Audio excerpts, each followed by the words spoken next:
معمول اور ظہر کی نماز سے پہلے جو مہمان آئے ہیں باہر سے اس میں سے جو بھی میں آپ کے سامنے حاضر ہوں، اور اس کے بعد بندی ہوگی اور ظہر کی نماز کے بعد سے کھانے کا تو یہاں کراچی سے آئے ہیں اپنے علماء بھی ہیں اور مقامی معززین بھی ہیں۔ حکیم عبدالباری صاحب جن کا تعلق ہمارے اکابر سے بزرگوں سے رہا ہے، خاصہ تحریک میں بھی تھے، تحریک ختم حکومت کے بھی، اور مولانا اللہ شاہ صاحب بخاری رحمۃ اللہ علیہ اور دوسرے علماء سے مولانا عنایت اللہ شاہ صاحب بخاری گجرات کے اس سے رہا ہے، اور علماء سے اور بچوں سے اور اپنے مسلک سے، اور سب سے جو اہم بات ہے کہ 87 سال کی عمر میں ان کا جو جذبہ اور جذبہ جو ہے وہ میں ابتدا میں انہیں کو رحمت دیتا ہوں اور تشریف لائیں اور کچھ باتیں آپ کے سامنے کہیں، اور پھر جو بھی حضرات ہوں گے اس سے بھی میری درخواست بھی ہوگی اس لیے کہ وہ تاخیر ہو گئی، اور مختصر آپ کے سامنے جو تقاریر ہوگی سب مختصر ہی ہوگی۔ حکیم عبدالباری صاحب سے بڑا اچھے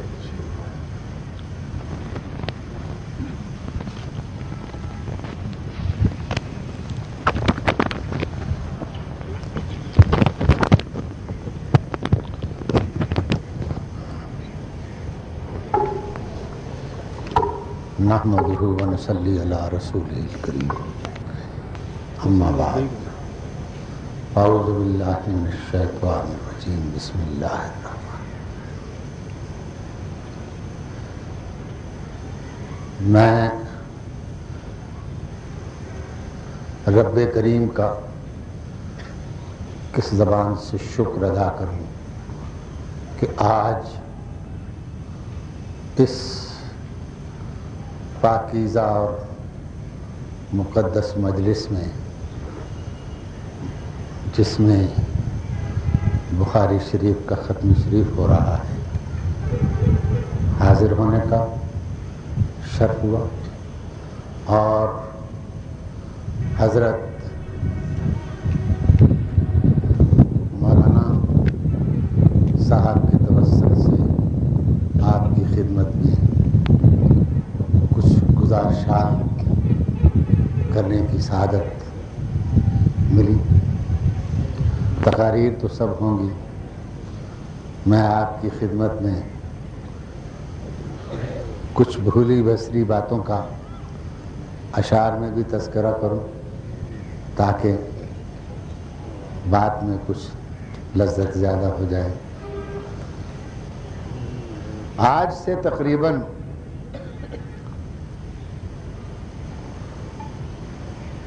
47-48 برس پہلے، جب یہ متحدہ ہندوستان تھا، پورے ہندوستان کے پورے بر صغیر میں جہاں جہاں مسلمان رہتا تھا اس کی زبان پہ ایک ہی نعرہ تھا کہ پاکستان کا مطلب کیا، لا الہ الا اللہ۔ اور یہ بات بھی درست ہے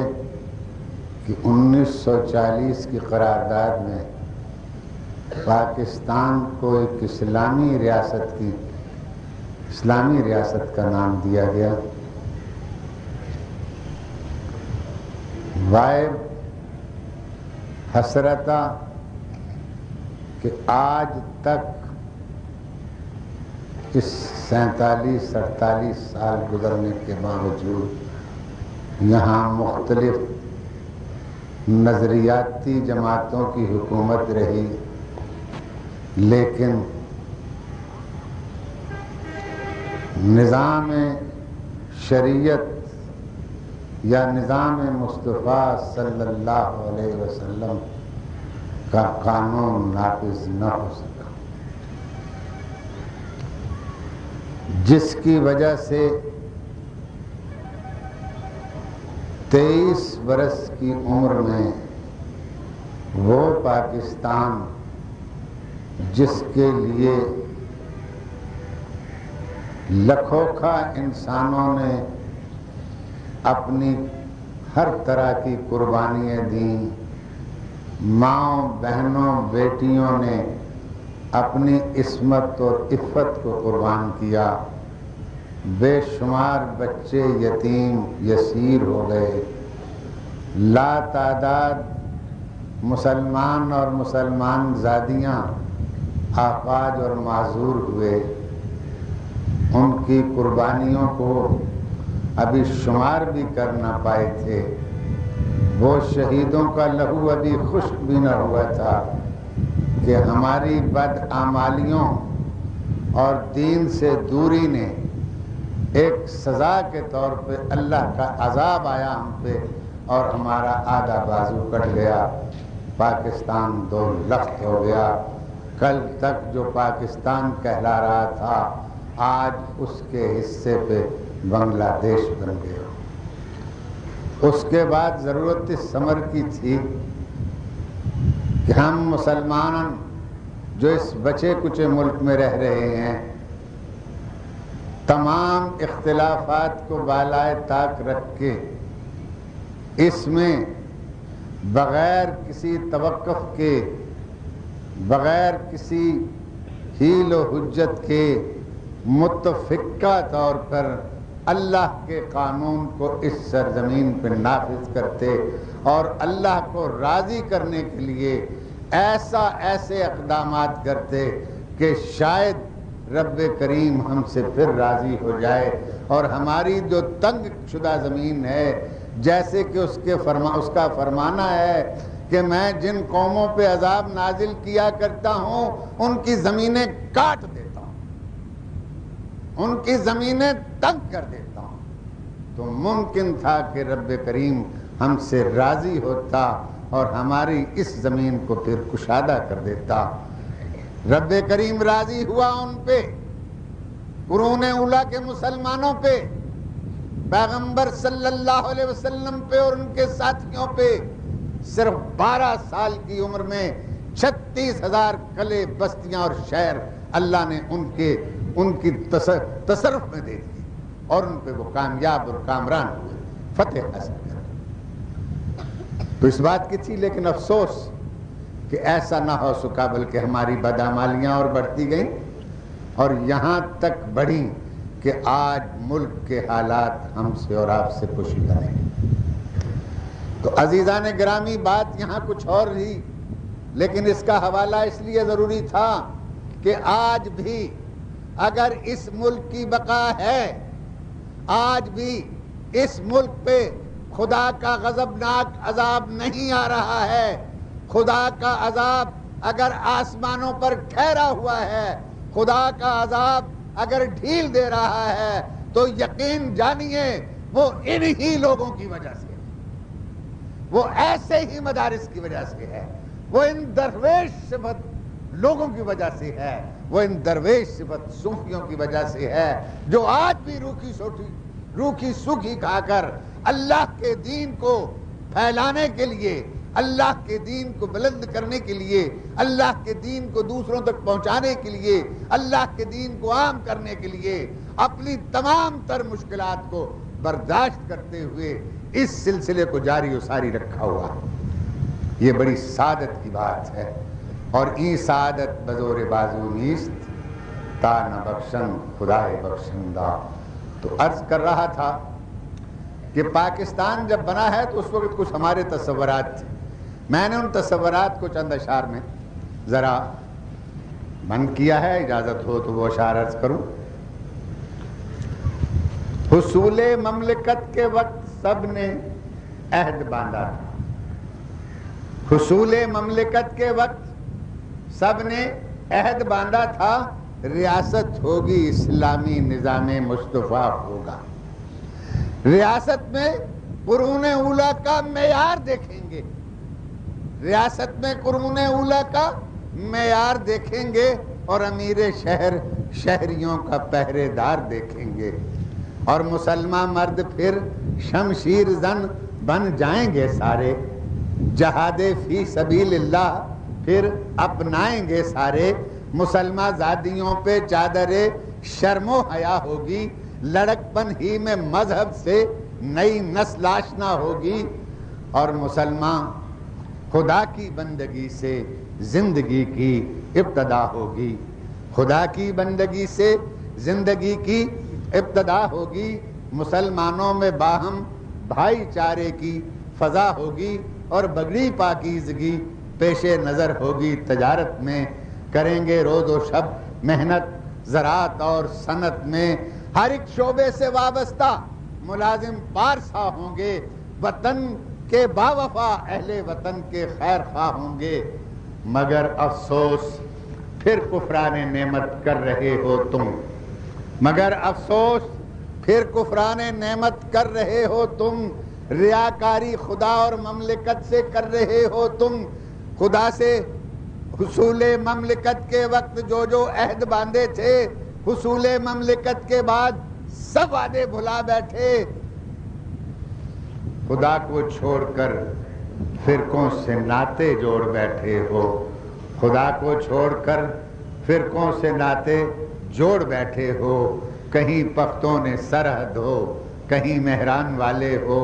کہیں پنجاب والے تم، کہیں ملتان والے ہو، کہیں بلوچ بنتے ہو، بلوچستان والے ہو، کہیں مکران والے تم، کہیں ایران والے ہو، علاقوں اور عقیدوں والے کہلاتے ہو، حیرت ہے، ارے تعصب کی دلوں میں آگ بھڑکاتے ہو، حیرت ہے، تعصب جس میں پھیلا ہے وہ قوم اجڑی ہے دنیا سے، گروہ بندی سے قوموں کی ہوا اکھڑی ہے دنیا سے، اور گروہ بندی سے قومیں نیست اور نابود ہوتی ہیں، دعائیں لاکھ مانگی جائیں سب بے سود ہوتی ہیں۔ تو دوستو، آج ضرورت ہمیں اس امر کی ہے کہ ہم جہاں بھی رہیں اتحاد، یگانگت، بھائی چاری، ہم یہاں سے فارغ ہو کے جائیں۔ میرے ان دوستوں سے بھی میری گزارش ہے، تو ہم نے قرآن کریم کا وہ پہلا نسخہ، قرآن کریم کا وہ پہلا سبق، یہ پہلا سبق ہے کتاب خدا کا کہ ہے ساری مخلوق کنبہ خدا کا، تو اللہ کا کنبہ سمجھ کے ہم اس دھرتی پہ مخلوق کے ساتھ پیار کریں، ہم نسل انسانی کے ساتھ پیار کریں، اپنے ہمسایوں سے پیار کریں، اور اسلام کے وہ سنہری اصول جس کی وجہ سے اسلام پھیلا، جس کی وجہ سے لوگوں نے اسلام سے تاثر لے کے مسلمان ہوئے، آج وہ خوبیاں ہمارے اندر پیدا ہونی چاہیے۔ ہم سچ بولیں، صدق مقال ہو، رزق حلال ہو، لوگوں سے اچھی طرح ملیں، اب ان کے کام آئیں، یہی ہے عبادت، یہی دین و ایمان کہ کام آئے دنیا میں انسان کے انسان۔ اگر آج بھی ہم اللہ کی مخلوق کی خدمت کر دیں تو اللہ کے ہاں انعام کی کمی نہیں، آج بھی اس کے خزانے خالی نہیں، آج بھی اس کی باران رحمت میں کوئی کمی نہیں۔ آج ہم اگر، میں اکثر دوستوں سے کہا کرتا ہوں کہ اگر ہم جتنے یہاں مسلمان آباد ہیں ٹھیک 12 بجے اللہ کے قانون کو من و عن اپنے 6 فٹ کے ڈھانچے پہ ساتھ جاری و ساری کر لیں تو یقین جانیے 12:05 کے اندر اندر اللہ کے تمام انعام و اکرام آپ پہ جاری و ساری ہو جائیں گے، اور وہی انعام جو آج سے صدیوں پہلے اللہ تعالیٰ نے مسلمانوں کے اوپر انعامات نازل کیے تھے۔ تو دوستو، میری صرف اتنی گزارش ہے اور میری دعا ہے پروردگار اس مدرسے کو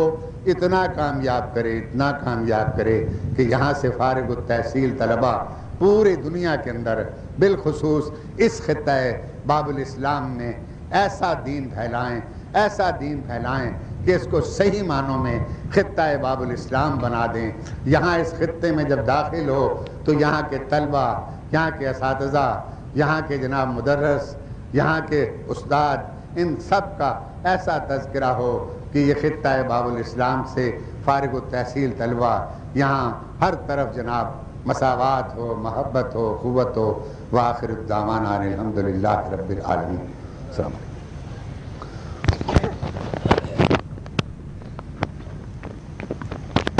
آپ نے مالاکنڈ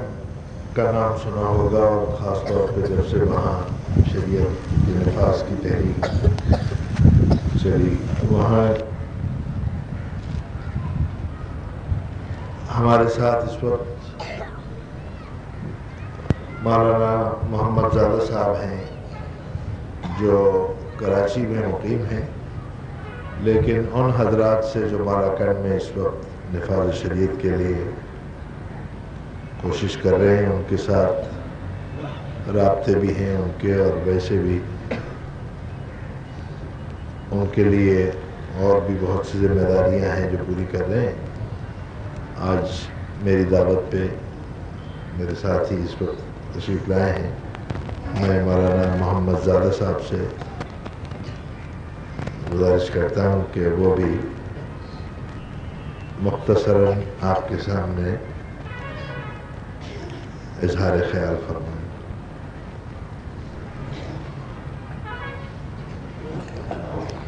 بسم اللہ الرحمن الرحیم، نحمدہ ونصلی علی رسولہ الکریم۔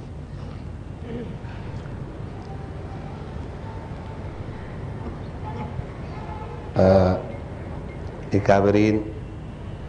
کی موجودگی میں میں صرف اتنا عرض کروں ان ساتھیوں سے جو یہاں سے فارغ التحصیل ہو رہے ہیں کہ جب وہ یہاں سے فارغ ہو جائے اور اپنے اپنے علاقوں میں وہ چلے جائے تو وہ اپنے بزرگوں اور اکابرین کے بتائے ہوئے اقوال اور اس درسگاہ کے طور طریقوں کو نہ چھوڑے۔ صرف سند لینا کوئی کامیابی نہیں ہے، اور یہ سمجھ کر کہ میں نے دورہ کر لیا اور فارغ ہو گیا، گو کہ میں سمجھتا ہوں کہ صرف یہ اتنا ہی کرنا جنت کی سرٹیفکیٹ نہیں ہے اور پرائز منصبی کی ادائیگی بھی نہیں ہے، بلکہ ان ساتھیوں سے یہ گزارش ہے کہ وہ اپنا مطالعہ جاری رکھے، خود وہ مطالعہ کرے، مطالعے میں رہیں، جو کچھ انہوں نے یہاں سے پڑھا ہے اور انہوں نے سیکھا ہے تو وہ بھولے نہ، اور نہ صرف یہ کہ وہ بھولے نہ بلکہ وہ دوسروں تک پہنچائے، اور دوسروں تک اس انداز میں پہنچائے جس طرح ہمارے اساتذہ حضرات نے ہم کو پڑھایا ہے اور ہم کو سکھایا ہے، ہم کو سمجھایا ہے، ہم کو بتایا ہے۔ تو اس انداز سے اس مشن کو وہ لے کے آگے چلے۔ اس مشن کو اگر وہ آگے لے کے چلیں گے تو میں سمجھتا ہوں کہ اس درسگاہ کی طرح پوری دنیا میں، پورے ملک میں، اس صوبے میں بھی جہاں جہاں سے ساتھی آئے ہیں، انہوں نے محنتیں کی ہیں، انہوں نے یہاں پڑھا ہے، تو یہ روشنی پھیلے گی، اس طرح کے درسگاہ قائم ہوں گے، اور تب جو ہے میں سمجھتا ہوں کہ فرائض منصبی ہم ادا کر سکتے ہیں۔ حضرت صاحب نے مالاکنڈ کے حوالے سے بات کیے ہیں، ذکر فرمایا ابھی، تو یقیناً وہاں سے جو روشنی پھوٹی ہے اور وہاں سے جو تحریک چلی ہے تو وہ صرف نہیں ہے کہ انہی حضرات کا فریضہ ہے اور وہ انجام دے رہے ہیں، بلکہ ہم سب پر یکساں یہ ذمہ داری عائد ہوتی ہے کہ ہم اس تحریک کو سمجھیں، ہم اس تحریک کو سمجھیں اور سمجھ کر اس تحریک کو ہم آگے بڑھائیں، ہم دوسروں تک پہنچائیں اور اس پر ہم چلے، اس لیے کہ وہ تحریک جو ہے وہ تحریک نفاذ شریعت محمدی ہے، وہ تحریک نفاذ اسلام کی تحریک ہے، وہ اصلاح کی تحریک ہے، اور میں سمجھتا ہوں کہ آمد انسان، پیدائش انسان بھی اسی غرض کے لیے ہے کہ خدا کی اس سرزمین پر، خدا کی اس دنیا میں ہم وہی فریضہ انجام دیں، اللہ کا دین ہم خود بھی سمجھے، دوسروں کو بھی سمجھائے، خود بھی ہم پہنچنے کی کوشش کریں، دوسروں تک پہنچانے کی کوشش کریں۔ تو بس اتنی گزارشات میں آپ سے کروں گا ان دوستوں سے جو یہاں سے فارغ تحصیل ہو رہے ہیں کہ وہ اپنے اس مشن کو چھوڑے نہ، وہ دنیاوی لالچ میں نہ آئے، وہ جاہ و جلال سے متاثر نہ ہو، وہ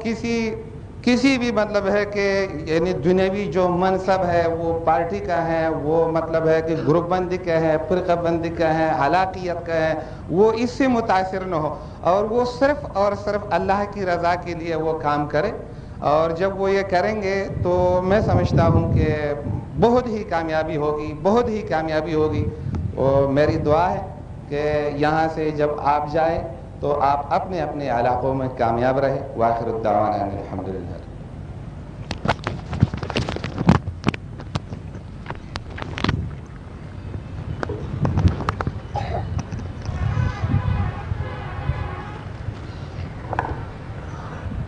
مولانا عابد الرحمان صاحب شیخ الحدیث ہیں، آپ کو معلوم ہے، اور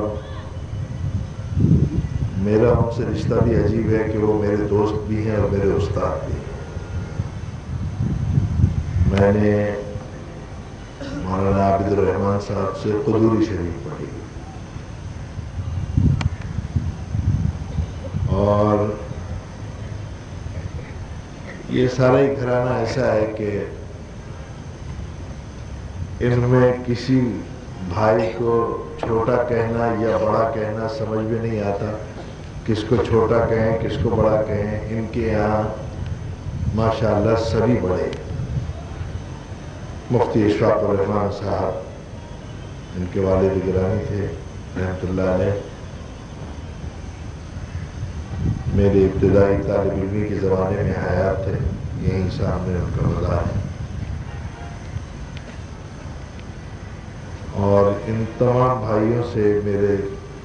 تعلقات دوستانہ بھی تھے اور برادرانہ بھی۔ ان کے بڑے بھائی مولانا حامد الرحمان جو ایک عرصے تک ٹنڈو لیار میں یہاں رہے، اور مجھے یاد ہے کہ خاص طور پر میری طالب علمی کا جو زمانہ تھا اس میں ان سے میرے مراسم و تعلقات بہت اچھے تھے، دوستی تھی۔ پھر وہ کچھ حالات کی وجہ سے کراچی چلے گئے۔ ایک عرصے کے بعد میں نے ان سے کہا کہ ختم بخاری شریف کے جلسے میں آپ کو میں لے کے جانا چاہتا ہوں، تو انہوں نے مہربانی فرمائی، آ گئے۔ اور میں اس وقت چاہتا ہوں کہ مدرسے سے بھی، اس شہر سے بھی، آپ لوگوں سے بھی، چونکہ ان کا تعلق پرانا ہے، اس لیے ہم سب کے لیے یہ خواہش ہے کہ وہ بھی اس وقت آپ کے سامنے کچھ خطاب فرمائیں۔ مولانا حامد الرحمان صدیقی سے۔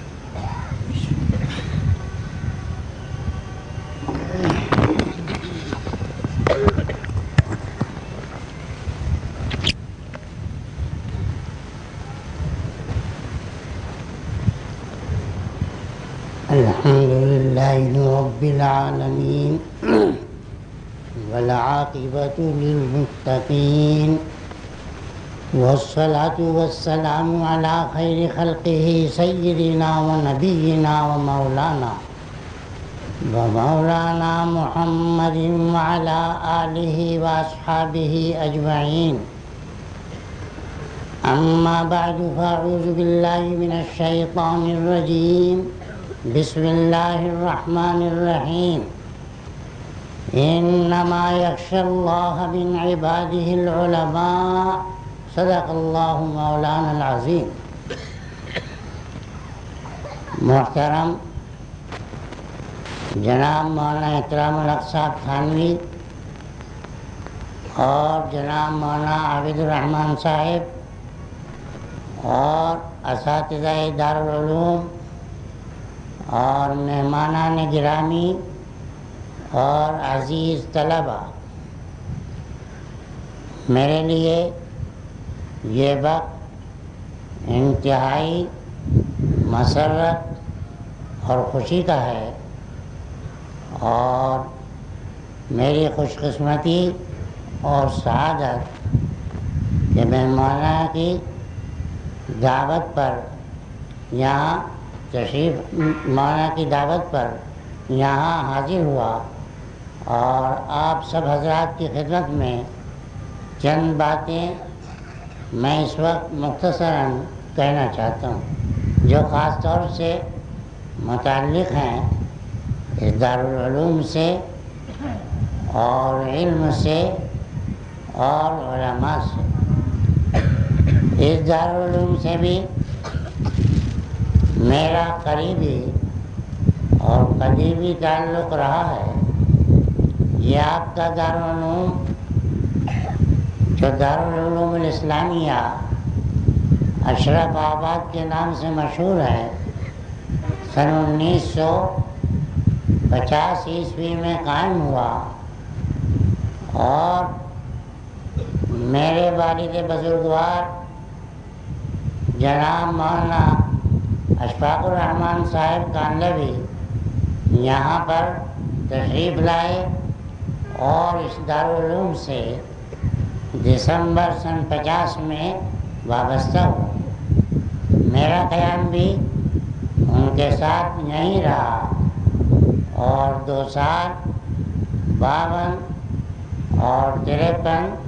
میں نے یہیں گزارے، اور مولانا عبدالرحمن کامل پوری رحمہ اللہ اور مولانا محمد یوسف بنوری رحمہ اللہ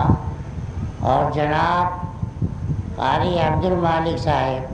شیخ القراء رحمہ اللہ، ان سب سے مجھے تلمس اور اپنی شاگردی کا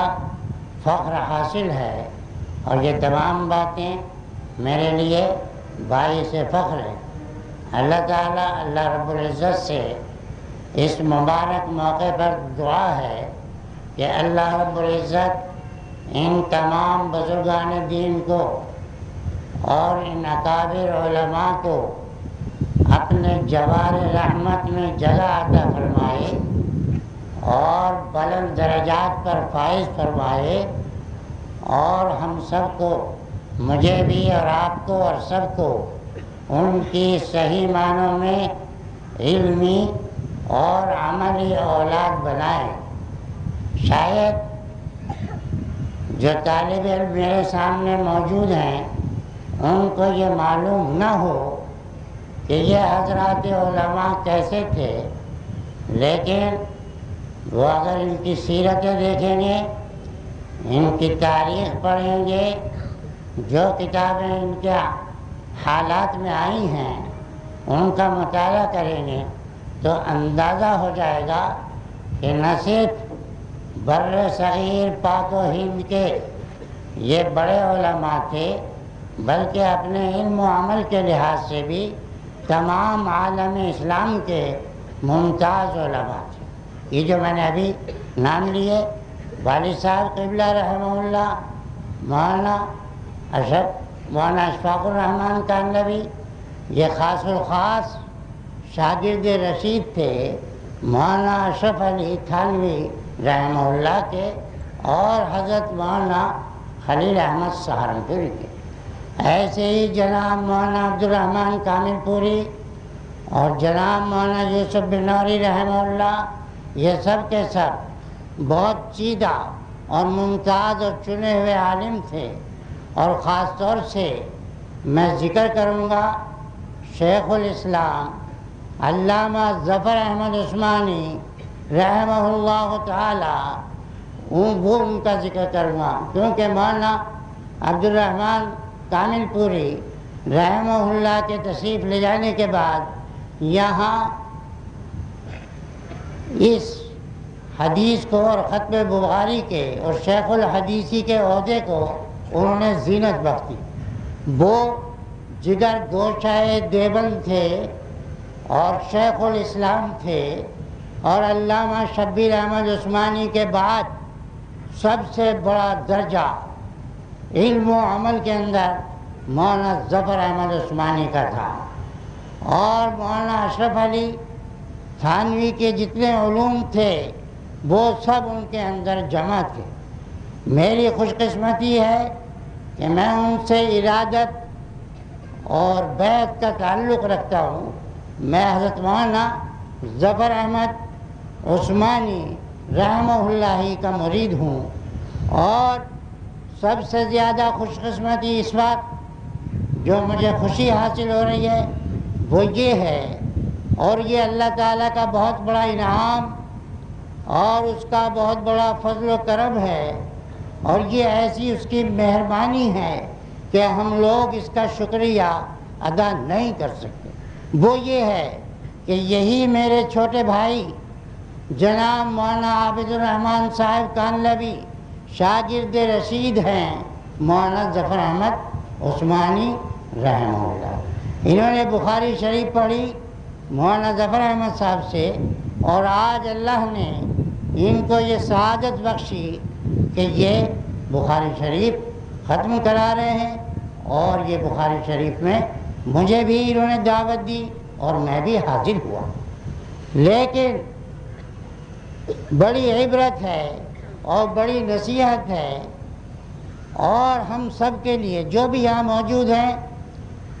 شہر والے، ٹنڈولایار والے، حیدرآباد والے، میر پور والے، ٹنڈو آدم والے، اور یہ سب کراچی والے، ان سب کی یہ ذمہ داری ہے کہ اس دارالعلوم کو علم و عمل کا نمونہ بنائیں اور اسے اس قابل بنائیں، کیونکہ یہ دارالعلوم جب سن 50 میں قائم ہوا تو اپنے اساتذہ کی وجہ سے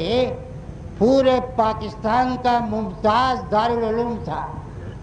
اور یہ کہنے میں کوئی ڈر نہیں ہے، نہ مجھے کوئی خوف ہے کہ یہاں جو اساتذہ جمع تھے واقعی دیوبند کے بعد سب سے بڑے اساتذہ اسی دارالعلوم کے اندر جمع ہوئے تھے، اور یہ اللہ کا احسان ہے کہ میں نے ان تمام اساتذہ کی زیارت کی ہے اور ان کی خدمت میں رہا ہوں۔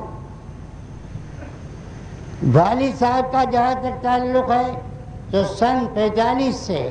سن 55 تک میں ان کی خدمت میں رہا، پڑھنے پڑھانے کا اور سارے تعلقات، سارے اولاد ہونے کے علاوہ ان کی پوری زندگی میرے سامنے ہے، اور میں جانتا ہوں کہ کس طریقے پر تھی۔ بہرحال قصہ مختصر یہ ہے کہ ہم سب کو مل جل کر، اور خاص طور سے میں جناب مولانا اکرام الحق صاحب تھانوی سے بھی درخواست کروں گا کہ وہ بھی اپنی پوری توجہ اس دارالعلوم کی طرف مبذول رکھیں، اور اپنی تمام مصروفیات کے باوجود اس دارالعلوم کو آگے بڑھانے کی کوشش کریں، کیونکہ یہ دارالعلوم شیخ الاسلام علامہ شبیر احمد عثمانی رحمہ اللہ کے بنائے ہوئے نقشے پر قائم ہوا، اور خود علامہ نے اس دارالعلوم میں جو اساتذہ آنے تھے جن کا ہجرت کرنے کا ارادہ تھا پاکستان، ان سب کے نام اس میں رکھے تھے، لیکن اپنی بیماری اور معذوری کے بنا پر تمام اس کی ذمہ داریاں جناب مولانا احتشام الحق صاحب تھانوی رحمہ اللہ کے سپرد کی، اور انہوں نے ان فرائض کو حسن و خوبی کے ساتھ اور دلچسپی کے ساتھ جمع کیا، اور یہ ان کی بڑی کامیابی تھی کہ مولانا احتشام الحق صاحب نے پورے ہندوستان پاکستان کے بڑے بڑے علماء کو یہاں جمع کر دیا تھا اور اکٹھا کر دیا تھا، یہ انہی کا کام تھا، لیکن حالات کی صفت ستم ظریف ہی کہ وہ بات حاصل نہ ہو سکی جس کے لیے اور جس طریقے پر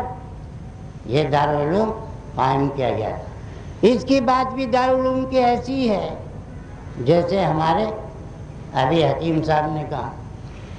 جیسی پاکستان کی بات ایسے ہی دارالعلوم کی بات۔ پاکستان اس لیے بنایا گیا تھا کہ سب مسلمان آپس میں مل جل کر کے رہیں گے اور یہ ایک اسلامی حکومت ہوگی۔ پاکستان کا مطلب کیا؟ لا الہ الا اللہ۔ مسلم لیگ ہے، مسلم ہے تو مسلم لیگ میں آ، لیکن اس کی تفصیل میں جانا نہیں چاہتا۔ اب صورتحال یہ ہے کہ تمام مسلمان قومیتوں میں، نسلوں میں، گروہوں میں بٹے ہوئے ہیں، عصبیت کا شکار ہے، اور ان کے اندر ایسی اخلاقی کمزوریاں، ایسی اخلاقی خرابیاں آ گئی ہیں کہ ان کا علاج بھی ممکن نظر نہیں آ رہا۔ اللہ کو سب قدرت حاصل ہے لیکن بندوں کے لیے ممکن نہیں ہے۔ جب اتنی خرابیاں عام ہو جائیں، بددیانتی، لوٹ مار، قتل و غارت گری، لا قانونیت، بے انصافی، یہ تمام بیماریاں ناسور ہیں، لا علاج ہیں۔ آج کل جو لا علاج بیماریاں چل رہی ہیں ان کو تو آپ تھوڑا بہت گولی کھا کے کنٹرول کر لیتے ہیں۔ شکر کا مریض ہے، شکر استعمال نہ کرے۔ مجھے بھی بلڈ پریشر کی شکایت ہے، ابلا ہوا کھاتا رہوں، لیکن جناب یہ جو اخلاقی خرابیاں اور بے ایمانیاں، میں کسی کو مستثنیٰ نہیں کرتا، جھوٹ، یہ جو ساری امت میں، سارے معاشروں میں بے ایمانی، جھوٹ، بددیانتی، کرپشن جسے کہتے ہیں، بددیانتی، نیچے سے لے کے اوپر تک بالکل کریلا اور نیم چڑھا، تو یہ تو جب تک فاسد مواد نہ نکالا جائے، نشتر نہ لگایا جائے، پھر مرہم نہ رکھا جائے تو اس کا علاج تو ممکن نہیں ہے۔ انہی خرابیوں کو دور کرنے کے لیے اور مسلمان کو مسلمان بنانے کے لیے جہاں تبلیغی اور اصلاحی کوششیں ہیں، اسی کے ساتھ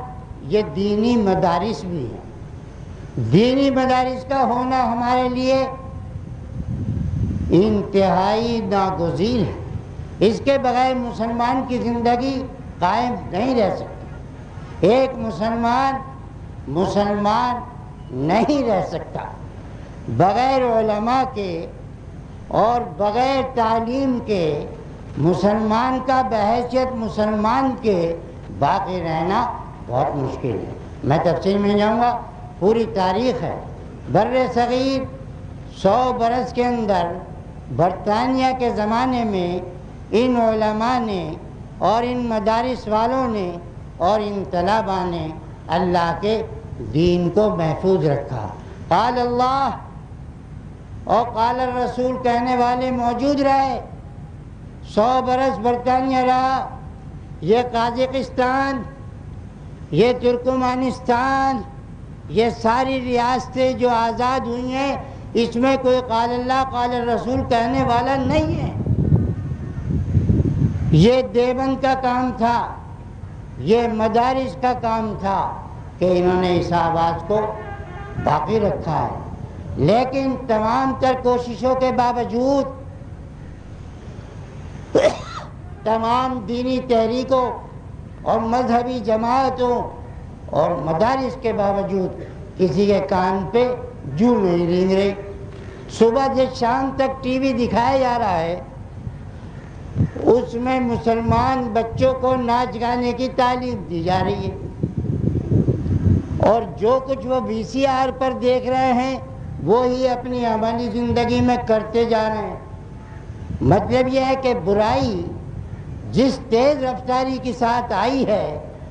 بھلائی اس کا مقابلہ نہیں کر رہی، اس پانی کے آگے بند نہیں باندھ رہی۔ وہ ریلا جو ہے تمام بندوں کو توڑ کے لے گیا۔ جیسے آج جب ہم آئے ہیں، حیدرآباد سے سڑکیں ٹوٹی ہوئی ہیں تو بن رہی ہیں، بھائی ابھی بنے گی، ابھی ٹوٹ جائیں گی۔ اللہ کا نام، محمد کا کلمہ، کھانے والے کھا جائیں گے، بنانے والے مٹی ڈال جائیں گے، قصہ ختم ہو جائے گا۔ دیکھیے نا صاحب، بگاڑ کہاں کہاں ہے؟ بگاڑ بہت زیادہ ہے، اور بگاڑ کو دور کرنے کے قلعے یہی ہیں۔ ٹھیک ہے، علم کے ساتھ عمل کی بھی ضرورت ہے، اور ظاہر ہے کہ علماء کو جب تک اللہ کی پہچان، اصل عالم تو وہی ہے، جیسا ابھی حکیم صاحب نے، انہوں نے دوسرے مالاکنڈ والوں نے کہا کہ خالی علم یہ نہیں ہے کہ آپ کو سند مل گئی، علم تو یہ ہے کہ آپ کو اللہ کی پہچان حاصل ہو، علم مولا ہو، جسے ہے مولوی، جیسے حضرت مولوی مانوی۔ ٹھیک ہے، اب یہ جو بخاری شریف ختم کی ہے، اور اس میں جو یہ باریکی آئی ہے کہ سبحان اللہ و بحمدہ سبحان اللہ العظیم، یہ دو کلمے ایسے ہیں خفیفتان علی اللسان، کلمتان خفیفتان علی اللسان، زبان پہ کہنے میں تو بہت ہلکے ہیں، ثقیلتان فی المیزان، میزان عمل میں بہت بھاری ہے، اور حبیبتان عند الرحمن، اللہ کے نزدیک بڑے محبوب ہیں۔ حدیث میں آتا ہے کہ یہ کلمہ جو آدمی پڑھتا ہے تو اس کے اگر سمندروں کے جھاگ کے برابر بھی گناہ ہو تو سب دھل جاتے ہیں۔ سبحان اللہ و بحمدہ، اللہ کی پاکی بیان کرے گا کہ اللہ کی ذات ہر عیب سے پاک ہے اور ہر کمال سے متصف ہے، وبحمدہ، اور اس کی ذات ایسی بزرگ و برتر ہے کہ اس سے بزرگ و برتر کسی کی ذات نہیں ہے۔ الحمدللہ، قرآن مجید بھی سورہ حمد سے شروع ہو رہا ہے، الحمدللہ رب العالمین، جو سارے جہانوں کا پالنے والا ہے، اور اس پالنے میں اس کو کوئی دقت اور دشواری بھی نہیں ہے، کوئی دقت اور دشواری بھی نہیں ہے۔ ہمارے اندر جو خرابیاں آ رہی ہیں وہ ساری اس لالچ کی وجہ سے ہیں، حالانکہ ہمارا بنیادی عقیدہ ہے کہ دانے دانے کے اوپر مہر ہے، دانے دانے کے اوپر مہر ہے، بنیادی عقیدہ ہے۔ ان اللہ هو الرزاق ذو القوة المتین وما من دابة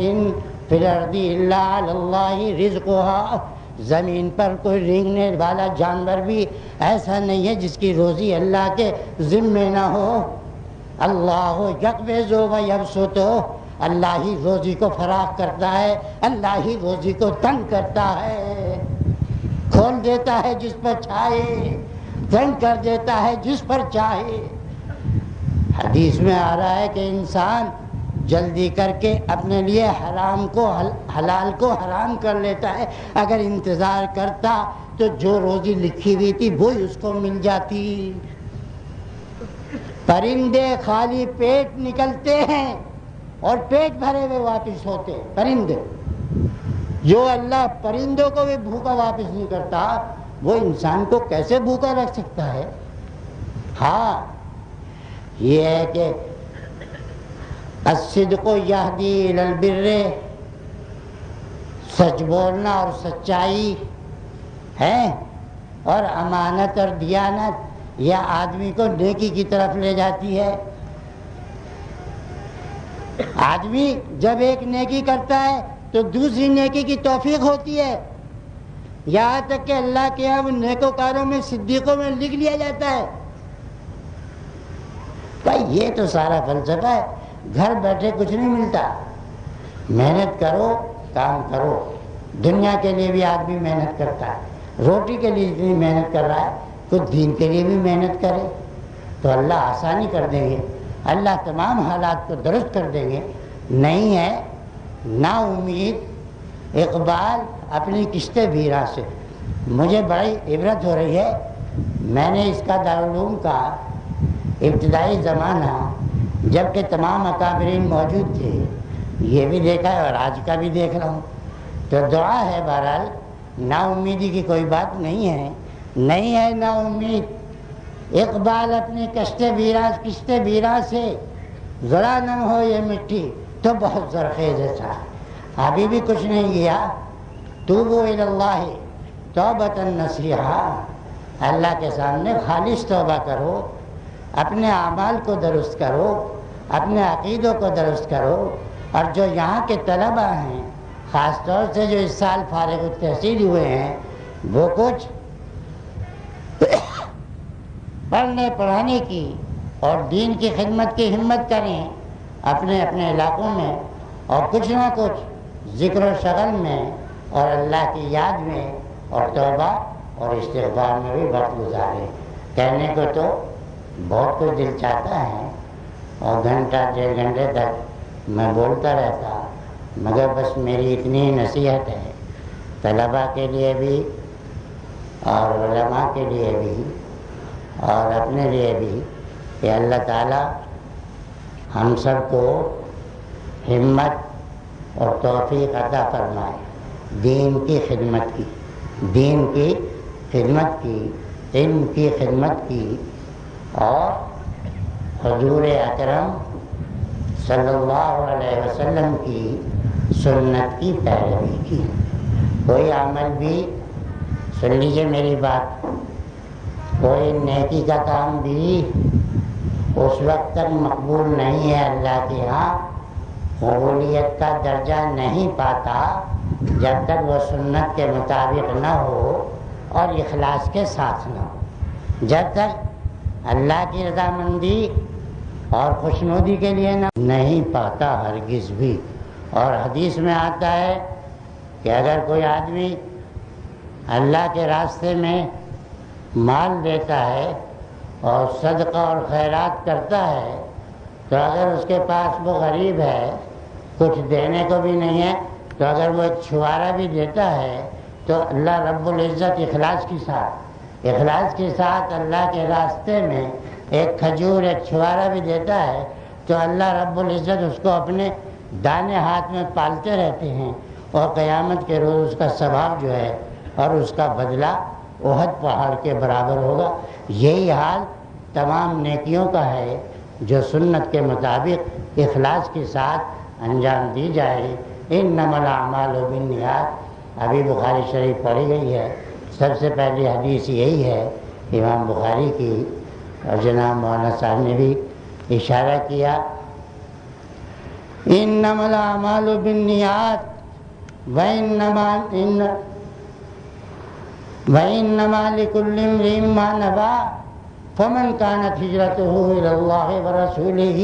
فهجرته الى الله ورسوله ومن كان هجرته الى دنيا يصيبها او الى امرأة يتزوجها فهجرته الى ما هاجر اليه۔ تو الحمدللہ یہاں جتنے علماء ہندوستان سے تشریف لائے وہ سب کے سب مہاجر تھے، اور ان کی ہجرت کی اور اللہ کے مسلمانوں کے پاس آ کے رہنے کی اور اسلامی حکومت کی ان کی مرضی تھی۔ اللہ ان کو اجر و ثواب عطا فرمانے والا ہے، اور ہم ان کی سب ان کی اولادیں ہیں، اور ہم بھی خدا کے فضل و کرم سے مہاجر ہیں۔ مہاجر ہونے میں کوئی عیب نہیں ہے، اللہ کے نبی بھی مہاجر تھے، خلفائے راشدین بھی مہاجر تھے، یہ تمام بادشاہ جتنے مغل سلطنت کر کے آئے یہ سب مہاجر تھے، امیہ بھی مہاجر تھے، اور بنو عباس بھی مہاجر تھے۔ صدقت وآخر دعوانا ان الحمدللہ رب العالمین وصلی اللہ تعالی علی خیر خلقہ سیدنا و نبینا و مولانا محمد وعلی آلہ و اصحابہ اجمعین برحمتک یا رحمن۔ یہ بھی لگا ہے۔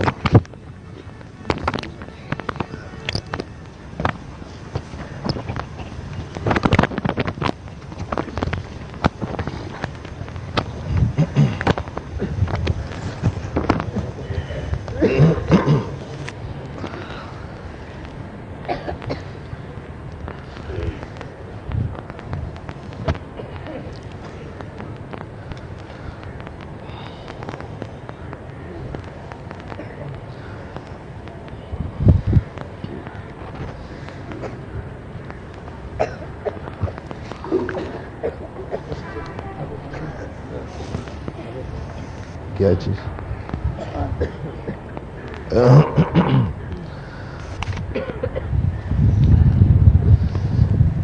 الحمدللہ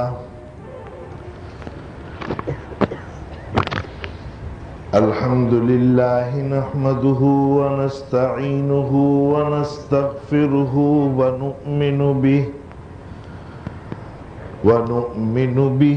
ونتوکل علیہ ونعوذ باللہ من شرور انفسنا ومن سیئات اعمالنا من يهده الله فلا مضل له ومن يضلله فلا هادي له ونشهد أن لا إله إلا الله وحده لا شريك له ونشهد أن سيدنا ونبينا ومولانا محمدا عبده ورسوله صلى الله تعالى على خير خلقه محمد وآله وأصحابه أجمعين أما بعد فأعوذ بالله من الشيطان الرجيم بسم الله الرحمن الرحيم والضحى والليل إذا سجى ما ودعك ربك وما قلى وللآخرة خير لك من الأولى ولسوف يعطيك ربك فترضى ألم يجدك يتيما فآوى ووجدك ضالا فهدى ووجدك عائلا فأغنى فأما اليتيم فلا تقهر وأما السائل فلا تنهر وأما بنعمة ربك فحدث صدق اللہ.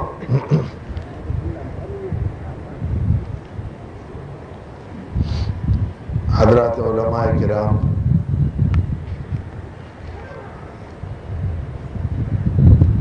معزز مہمانان گرامی،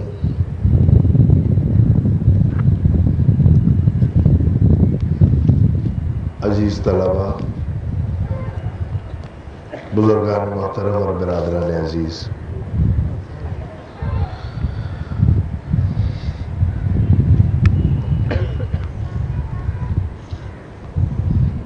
ختم بخاری شریف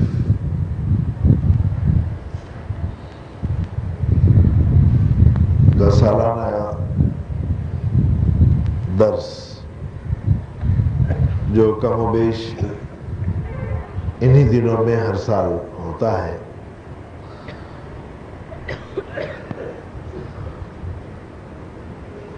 آج اسی موقع پر ہم اور آپ یہاں جمع ہیں، اور مقصد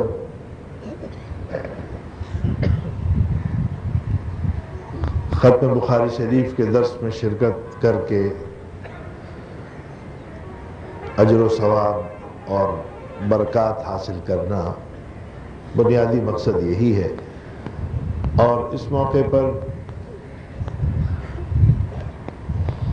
کچھ دین کی باتیں آپ کے اور ہمارے کانوں میں پڑتی ہیں اور وہ بھی بہت قیمتی ہوتی ہیں.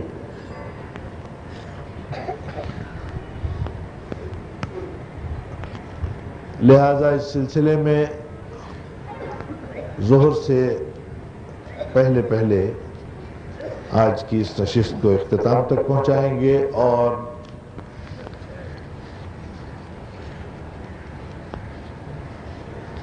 میں نے قرآن کریم کے 30ویں سپارے کی ایک سورت تلاوت کی ہے اور یہ وہ سورت ہے کہ جو ہر آدمی جانتا ہے، ہر مسلمان جانتا ہے، اس لیے کہ چھوٹی سورتوں میں جو نمازوں میں پڑھی جاتی ہیں ان میں سے یہ ایک سورت ہے اور بہت سو کو یاد بھی ہے.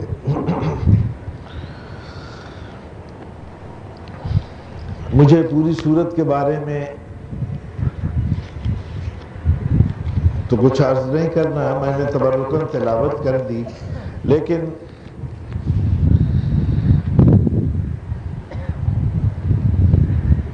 ایک خاص بات کی طرف میں توجہ دلاؤں گا اور بس اسی کے اندر وقت میرے خیال میں پورا ہو جائے گا اور بعض باتیں اور بھی آپ کے سامنے عرض کروں گا. قرآن کریم میں اللہ تعالیٰ نے حضور اکرم صلی اللہ علیہ وسلم پر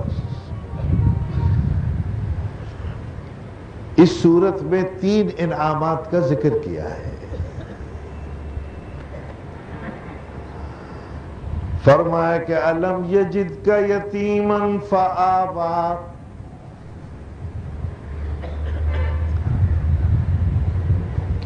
کیا نہیں پایا اللہ نے آپ کو یتیم اور پس ٹھکانہ دے دیا. تو ایک انعام ہے ٹھکانہ، ایک اس کا ذکر کیا ہے. الم یجدک یتیما فآویٰ ووجدک ضالا فہدیٰ، اور پایا اللہ نے آپ کو ضال. علماء کی محفل ہے اور طلبہ بھی یہاں پر بیٹھے ہیں اور وہ جانتے ہیں کہ ضال کا مصدر ہے ضلالت.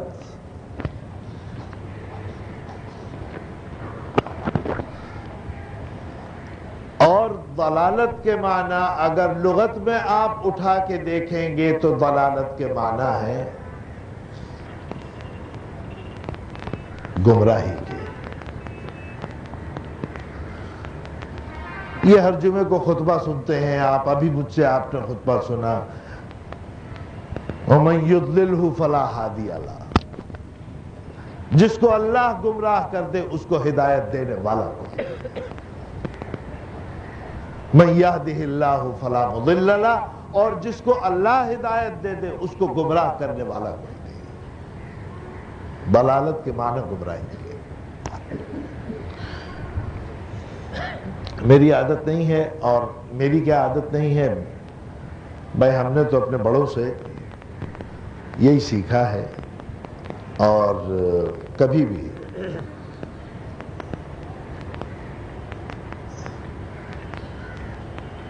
کسی شخص کا نام لے کے یا کسی مسلک کا نام لے کے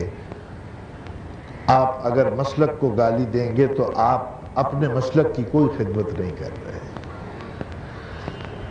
جیسے حضرت تھانوی رحمۃ اللہ علیہ سے کسی نے پوچھا کہ مجھے آپ یہ بتائیے میں یزید پر لعنت بھیجوں یہ بہتر ہے یا شیطان پہ لعنت بھیجوں یہ بہتر ہے؟ مولانا نے جواب یہ دیا کہ بھائی اپنے اپنے مذاق کے مطابق آدمی بات کرتا ہے، میرا تو یہ مذاق ہے ہی نہیں، ابلیس پہ بھی بے شک وہ بھی لعنت کے ملامت کے قابل ہے، یزید بھی لعنت اور ملامت کے قابل ہے، لیکن میرا مذاق تو یہ کہتا ہے جو وقت ابلیس پہ اور یزید پہ لعنت میں گزاریں تو وہ اللہ کے اور اس کے رسول کے نام لینے میں اور آپ پر درود بھیجنے میں کیوں نہ گزاریں۔ اب یہ آپ منتخب کر لیجئے کہ لعنت کسی پر بھیجنے کا مشغلہ زیادہ بہتر ہے یا یہ ہے کہ آپ درود و سلام پڑھیں اور رسول اللہ صلی اللہ علیہ وسلم کا ذکر کریں۔ میرا مطلب یہ ہے جو بات آپ بغیر کسی کو گالی دیے بھی کہہ سکتے ہیں، گالی دے کے آپ اگر یہ سمجھے کہ اپنے مسلک کی خدمت ہو رہی ہے، اپنے مسلک کو گالی دے کے نقصان پہنچانا ہے۔ ہمارے اکابر نے کبھی بھی اپنے مسلک میں گالی مخالف کو اور مد مقابل کو گالی دے کے اپنے مسلک کو نہیں پھیلایا ہے۔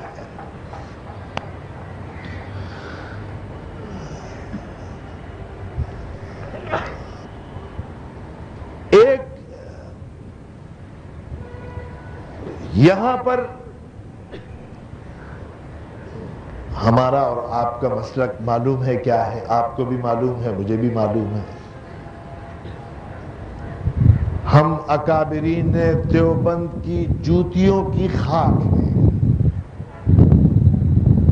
اور یہ خاک ہونا اور اس کا احساس ہونا اور اس نسبت کا ہونا، اگر یہ نسبت کسی کو حاصل ہو جائے تو یہ اطمینان ہونا چاہیے کہ اول تو کبھی انشاءاللہ انسان گمراہ نہیں ہوگا اس نسبت کے طفیل، لیکن اگر کسی وجہ سے بھٹک جائے تو یاد رکھیے یہ وہ اکابر اور بزرگوں کا سلسلۃ الذہب ہے کہ اس کی بدولت اس گمراہی سے بہت جلدی نکل کے اس کو ہدایت پھر نصیب ہو جائے گی۔ مولانا عبد المعبود صاحب اب انتقال ہو گیا، گلگت کے رہنے والے تھے، اور یہ مشہور ہے کہ ان کی عمر 162 سال یا 165 سال کتنی تھی، اور میں نے بھی ان کی زیارت کی ہے۔ وہ بیچارے اچھے تھے، تندرست تھے، چلتے پھرتے بھی تھے، لیکن عجیب و غریب بعض باتیں انہوں نے بیان کی۔ انہوں نے کہا کہ جیسے دانت جو ہیں ان کے 3 مرتبے ٹوٹ کے چوتھی مرتبے پھر نکل رہے ہیں۔ مولانا عبد المعبود صاحب یہ بیان کرتے تھے کہ میں حاجی امداد اللہ صاحب مہاجر مکی رحمت اللہ علیہ سے بیعت ہوں،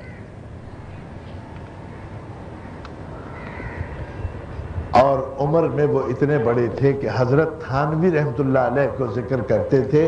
فرماتے تھے کہ میاں اشرف علی بھی میرے سامنے حاجی صاحب سے بیعت ہوئے،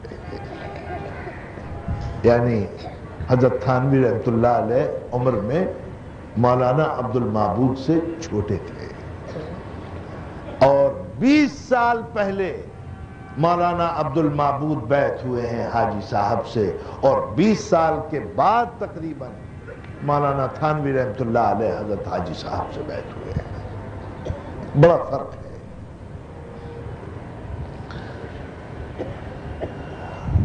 مولانا عبد المعبود نے یہ واقعہ سنایا، اور میں نے خود سنا ہے ان کی محفل میں بیٹھ کے، کہ فرماتے تھے میں رمضان میں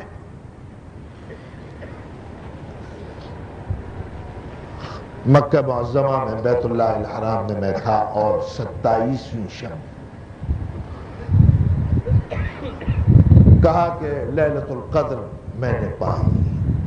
شب کون سی تھی، 27ویں یا 29ویں، یہ میرے ذہن میں نہیں ہے محفوظ، لیکن فرمایا کہ میں نے لیلۃ القدر کو پایا۔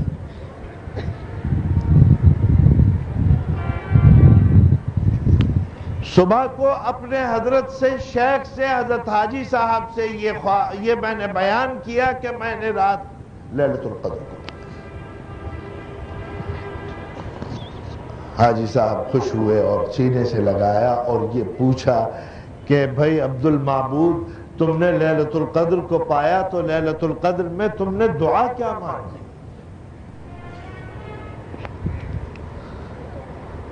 کہا حضرت میں نے دعا مانگی ہے شب قدر میں درازی عمر کی۔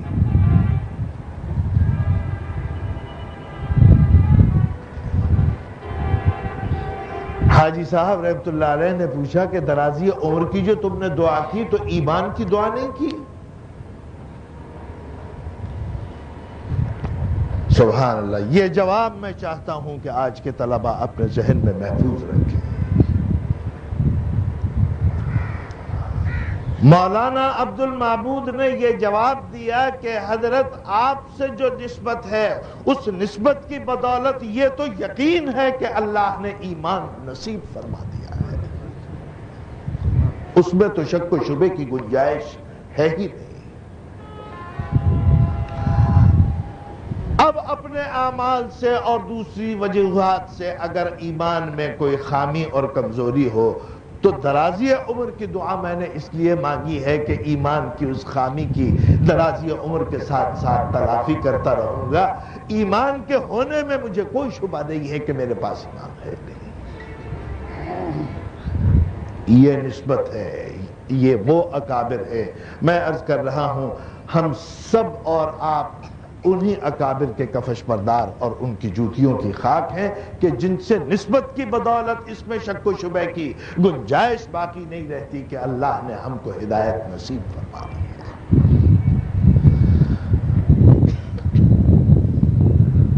لیکن حق اور باطل، خیر اور شر ہمیشہ رہا ہے،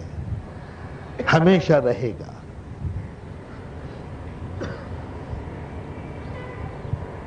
ایک مسلک وہ ہے کہ جنہوں نے توحید کا ستیہ ناش کر دیا اور توحید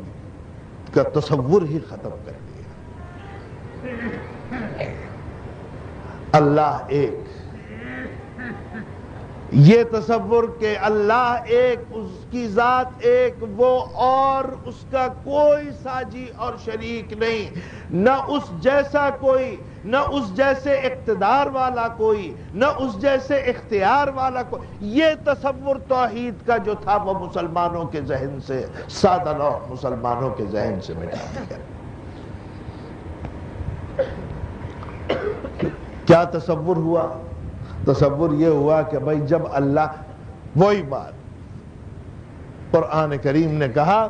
فرمایا کہ یا اہل الکتاب لا تغلوا فی دینکم ولا تقولوا علی اللہ الا الحق. اے اہل کتاب دین میں غلو مت کرو.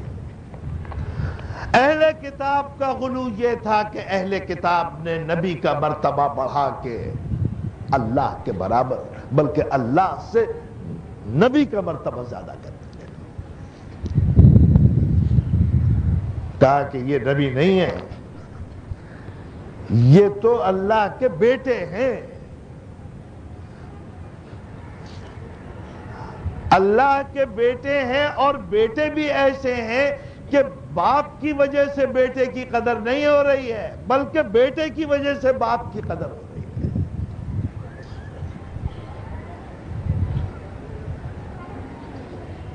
قرآن کریم کہتا ہے نہیں، کس خرافات کے اندر پڑے ہو، اس عقیدے کی اصلاح کا. فرمایا کہ مل مسیح ابن مریم الا رسول و امہ صدیقہ،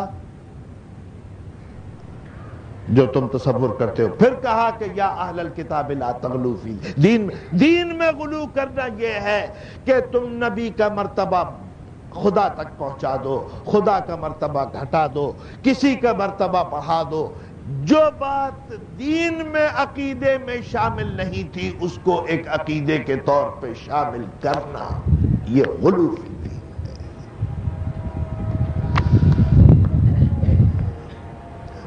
ان کے امام نے ایک وہ لکھی ہے تفسیر، علم یجد کا یتیمن فآوا تک تو میں نے ترجمہ کر کے بتایا، آگے میں نے ترجمہ نہیں کیا کہ ووجدک ضالا فہدی کا ترجمہ کیا ہے. اس لیے کہ سرکار دو عالم صلی اللہ علیہ وسلم کی شان میں یہ لفظ بے ادبی کا کہ نعوذ باللہ پایا اللہ نے آپ کو گمراہ، یہ کون بدبخت ادا کرے گا؟ کوئی نہیں کر سکتا.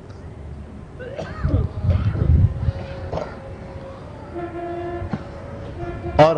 ہم پر آپ پر تو سب سے بڑا الزام ہی یہی ہے، ارے صاحب ان کے اندر سب کچھ ہوگا، عشق رسول تو ہے ہی نہیں. اور عشق رسول کے لیے پتہ نہیں کیا معیار مقرر ہے، آدمی میں کوئی خاص گلٹی پیدا ہوتی ہے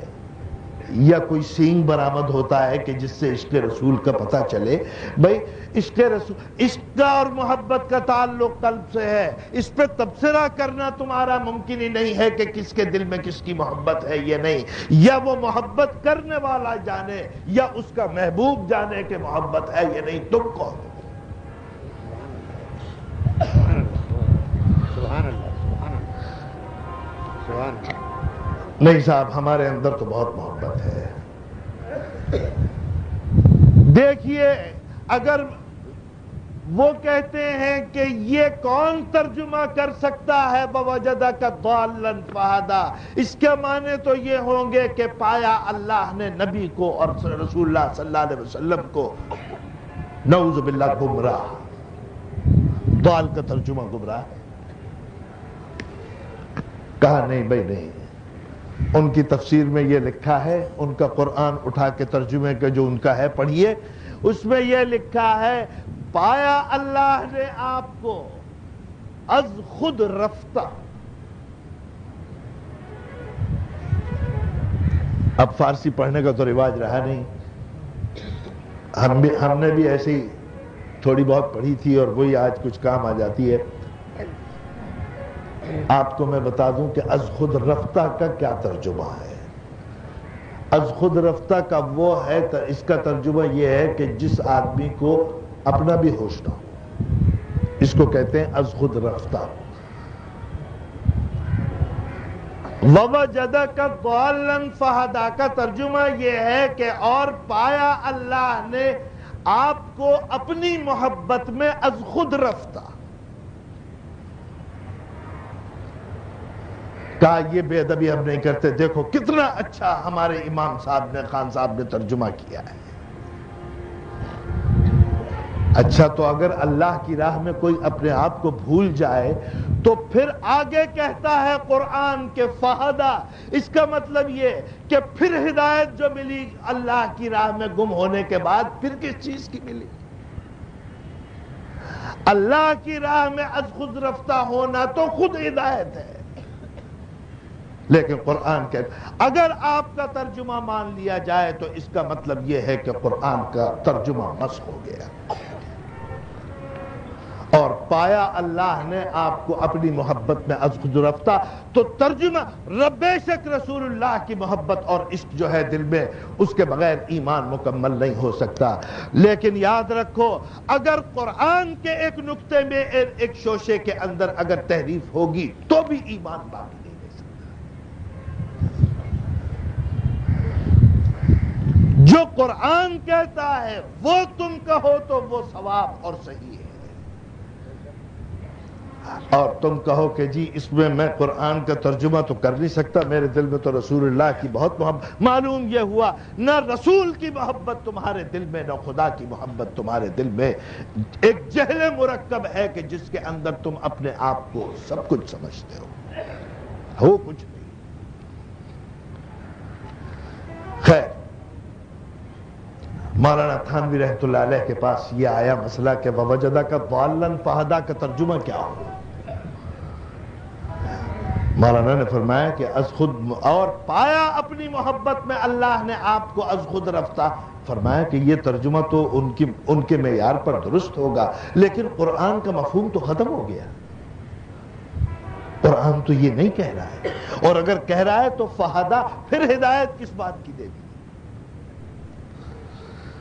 فرمایا کہ نہیں، حضور اکرم صلی اللہ علیہ وسلم کی عظمت اور ادب آپ کا کمال درجے کا آپ کے دل میں ہونا چاہیے، لیکن قرآن کا مفہوم بھی مسخ نہیں ہونا چاہیے. ضالن کا ترجمہ مولانا اشرف علی تھانوی رحمۃ اللہ علیہ نے اپنی ترجمے میں یہ کیا ہے،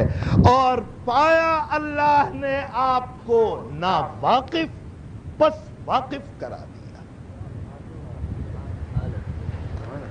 پایا اللہ نے آپ کو ناواقف پس واقف کرا دیا. فرمایا کہ اس میں قرآن کا مفہوم بھی ادا ہو گیا، اس میں قرآن کا مفہوم بھی مسخ نہیں ہوا. اور رسول اللہ صلی اللہ علیہ وسلم کی شان میں بے ادبی اور گستاخی۔ میرے دوستو، ادب وہ ہے کہ اللہ کے اور رسول کے مقام کے درمیان جو اللہ نے جو حد رکھی ہے، اگر اس کو تم برقرار رکھتے ہو تو یہ ادب ہے، ورنہ سب بے ادبی ہے۔ ان کا مسئلہ وَوَجَدَكَ ضَالًّا أَلَمْ يَجِدْكَ يَتِيمًا فَآوَىٰ، کیا نہیں پایا اللہ نے تم کو یتیم تو پس ٹھکانہ دے دیا۔ وَوَجَدَكَ ضَالًّا فَهَدَىٰ، اور پایا اللہ نے آپ کو ناواقف پس واقف کرا دیا۔ وَوَجَدَكَ عَائِلًا فَأَغْنَىٰ، اور پایا اللہ نے آپ کو غریب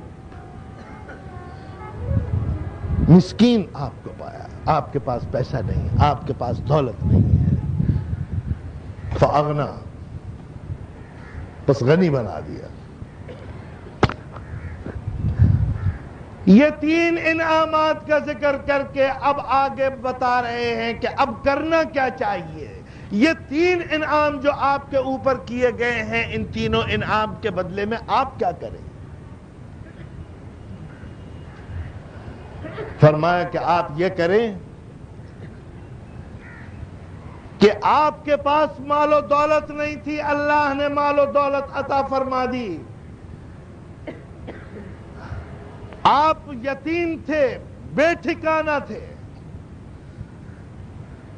تو فرمایا کہ دیکھیے آپ بے ٹھکانہ تھے، ہم نے آپ کو ٹھکانہ دے دیا۔ اب آپ یہ کریں کہ جب کوئی یتیم آپ کے پاس آئے تو آپ اس کو جھڑکیے گا مت،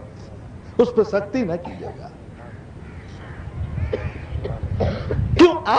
آپ یتیم تھے اور آپ نے دیکھ لیا کہ یہ اس کے اندر کیا مصیبت ہوتی ہے، اور اللہ نے آپ کو اس مصیبت، وہ مصیبت جو تھی نعمت سے تبدیل فرما دی۔ اب آپ بھی یتیموں کے ساتھ یہی سلوک کیجیے گا جو اللہ فَأَمَّا الْيَتِيمَ فَلَا تَقْهَرْ۔ آپ مال و دولت والے نہیں تھے، آپ کو اللہ نے غنی بنا دیا، اس کے جواب میں آپ یہ کریں کہ وَأَمَّا السَّائِلَ فَلَا تَنْهَرْ۔ تم سے جب کوئی ہاتھ پھیلا کے مانگے تو اس کا ہاتھ واپس نہ کرنا، اور اگر نہیں دے سکتے تو کم سے کم اس کی خودداری کو اور اس کے اندر جو اس کی ایک عزت نفس ہے اس کو مجروح نہ کرنا جھڑک کے۔ کم سے کم سائل کے ساتھ جو سلوک ہے وہ یہ ہے کہ اس کو جھڑک کے جواب مت دو، نہ دو پیسہ، نہ دو اس کے سوال کے جواب میں کچھ، لیکن فقیر کے ساتھ اور سائل کے ساتھ ادنا درجے کا جو اچھا سلوک ہے وہ یہ ہے کہ بھئی آپ اس کو جھڑک کے انکار نہ کریں۔ وَأَمَّا السَّائِلَ فَلَا تَنْهَرْ۔ تیسرا انعام جو آپ کے اوپر ہوا وہ یہ ہوا ہے کہ وَوَجَدَكَ ضَالًّا فَهَدَىٰ، آپ کو واقف کرا دیا کہیں سے؟ علوم وحی سے، علوم نبوت سے، آپ کو شریعت دے دی، آپ کو وہ کمالات عطا فرما دیے کہ وہ اللہ نے کسی کے لیے نہیں رکھے، تو لہذا آپ کیا کریں؟ یہ تمام نعمتیں وہ ہیں کہ ان کا تقاضا یہ ہے وَأَمَّا بِنِعْمَةِ رَبِّكَ فَحَدِّثْ۔ جیسے آپ ناواقف تھے آپ کو واقف بنا دیا، اب آپ ان نعمتوں سے آپ بھی اسی طریقے سے آگے سب کو واقف کرائیے جیسے آپ کو واقف کرایا گیا تھا۔ اللہ کی نعمتوں کا ذکر کیجئے، فحدث، گفتگو کیجئے، بیان کیجئے، اور بلکہ یہ کہا گیا ہے کہ یہ جو لفظ حدیث ہے، وقت نہیں ہے ورنہ میں تفصیل سے آپ کے سامنے عرض کرتا، جو منکرین حدیث ہیں ان کا ایک استدلال یہ بھی ہے کہ لفظ حدیث یہ اصطلاح متأخرین کی ہے متقدمین میں، اور قرن اول کے اندر یہ اصطلاح نہیں تھی۔ یہ حدیث کہاں سے آ گئی؟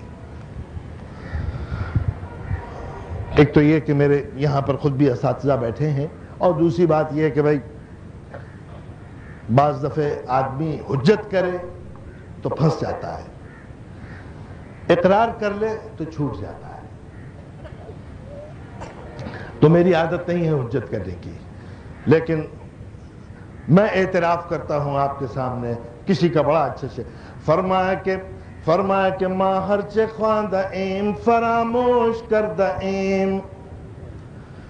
ماں ہرچے خواندہ ایم فراموش کردہ ایم، اللہ حدیث یار کے تکرار می کنیم۔ ہم نے جو کچھ پڑھا تھا بھلا دیا، بس ایک مشغلہ ہے۔ کسی نے کہا تھا کہ ماں و مجنو ہم سبق بودیم در دیوان عشق۔ میں نے اور مجنو نے ایک ہی درسگاہ کے اندر بیٹھ کے عشق کا سبق پڑھا۔ ماں و مجنو ہم سبق بودیم در دیوان عشق، او بصحرا رفت ما در کوچہا رسوا شدے۔ ہم نے اور مجنو نے ایک ہی کلاس کے اندر پڑھا تھا سبق عشق کا، لیکن وہ سمجھدار تھا کہ درس عشق لے کے وہ صحراؤں کے اندر نکل گیا، ہم گلی کوچوں کے اندر اپنے آپ کو رسوا کرتے رہ گئے۔ اعتراف اس بات کا، لیکن میں صرف یہ کہتا ہوں بعض روایات ایسی ہیں کہ جس میں حضور اکرم صلی اللہ علیہ وسلم نے اپنی طرف حدث، یہ حدیث، لفظ حدیث اپنی طرف منسوب فرمایا ہے۔ دو تین روایتیں ایسی ہیں جس کا مطلب یہ ہے، دراصل ایک یہ بھی اس کی بنیاد ہے کہ یہ کہا گیا کہ آپ حدیث بیان کریں، آپ نعمتوں کا ذکر کریں، جس کا مطلب یہ ہے یہ جو حدیث رکھی ہے آپ کے سامنے یہ بھی یہی ہے۔ اس کا سب سے پہلے نقل کرنے والا جو ہے وہ سرکار دو عالم صلی اللہ علیہ وسلم کی ذات گرامی ہے کہ جو آپ کی زبان سے ادا ہوا۔ اس کے بعد پھر یہ راوی کے پاس آیا جس نے سنا، جس صحابی نے اس نے ذکر کیا، پھر یہ تابعی کے پاس آیا، پھر تبع تابعی کے پاس آیا، پھر ہوتے ہوتے ہوتے ہوتے پھر یہاں تک آیا۔ مولانا حامد الرحمن نے ابھی ذکر کیا کہ وہ شاگرد ہیں حضرت مولانا ظفر احمد صاحب عثمانی رحمۃ اللہ علیہ کے۔ یہ سعادت مجھے بھی حاصل ہے کہ میں نے بھی انہی سے سبق پڑھا ہے اور انہی سے میں نے درس حدیث اور بخاری شریف پڑھا۔ لیکن ایک موقع ایسا آیا، آپ لوگوں کو جیسے ہوتا ہے کہ بھئی اب یہاں سے فارغ ہو کے اب جلدی سے سند پہ دستخط کر دیجئے، اب ہم جائیں گے، تو آپ کو معلوم ہے کہ ہمیں کوئی جلدی تھی نہیں اس بات کی کہ بھئی سند مل جائے، اس لیے کہ بھئی گھر میں مولانا بھی تھے، ابا بھی تھے، محتمین صاحب بھی تھے، سب تھے، بھئی کبھی بھی کرا لیں گے۔ تو اس بات کو میں نے اس کا خیال نہیں کیا، لیکن مولانا ظفر احمد صاحب عثمانی رحمۃ اللہ علیہ کے ذہن میں یہ بات تھی کہ انہوں نے ابھی تک مجھ سے سند نہیں دی۔ ایک دن فرمانے لگے کہ تم نے ابھی تک مجھ سے سند نہیں لی۔ میں انہیں طائبہ کہتا تھا، وہ تائے تھے، میں نے کہا طائبہ لے لیں گے، کیا جلدی ہے؟ فرمایا کہ نہیں، مجھ سے سند لے لو، جلدی لے لو۔ اور فرمایا کہ اس وقت جو سند میرے پاس ہے اس وقت ہندوستان پاکستان میں وہ سند اس وقت کسی کے پاس نہیں۔ میں نے کہا اچھا کیا مطلب؟ فرمایا کہ میری سند ایسی ہے کہ مجھ تک حضور اکرم صلی اللہ علیہ وسلم سے لے کے اور مجھ تک 16 واسطے ہیں، اور جن لوگوں کے پاس اس وقت حدیث اور سند ہے کسی کے پاس 17 واسطے ہیں، کسی کے پاس 18 واسطے ہیں، میری سند اس وقت سب سے کم واسطے کی ہے اور وہ 16 واسطے ہیں، مجھ سے سند لے لو۔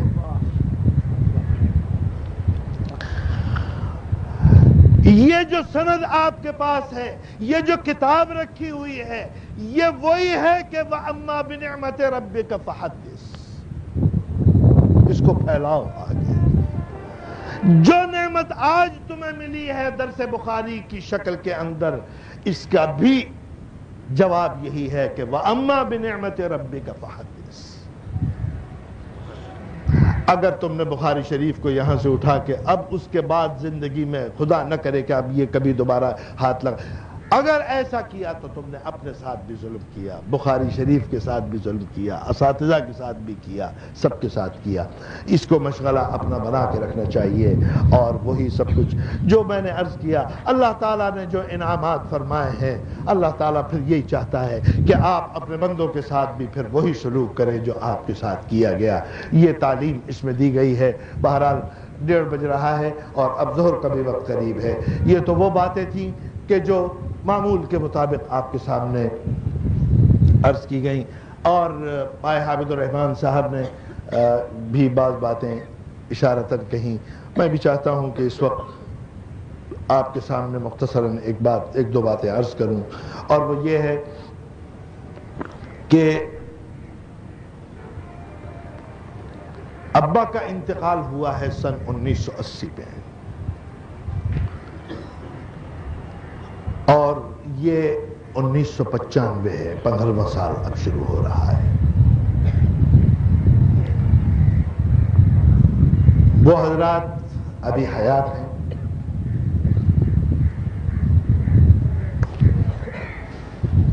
مولانا وجی صاحب بھی خدا کے فضل و کرم سے ابھی حیات ہیں۔ جو ان کے انتقال کے بعد مفتی رشید احمد صاحب اور مولانا وجی صاحب تھے، مولانا دلدار علی غازی تھے، ان کا انتقال ہو گیا، اور جو دو چار حضرات تھے انہوں نے وہاں پر ایک اجتماع کیا، میٹنگ کی۔ اب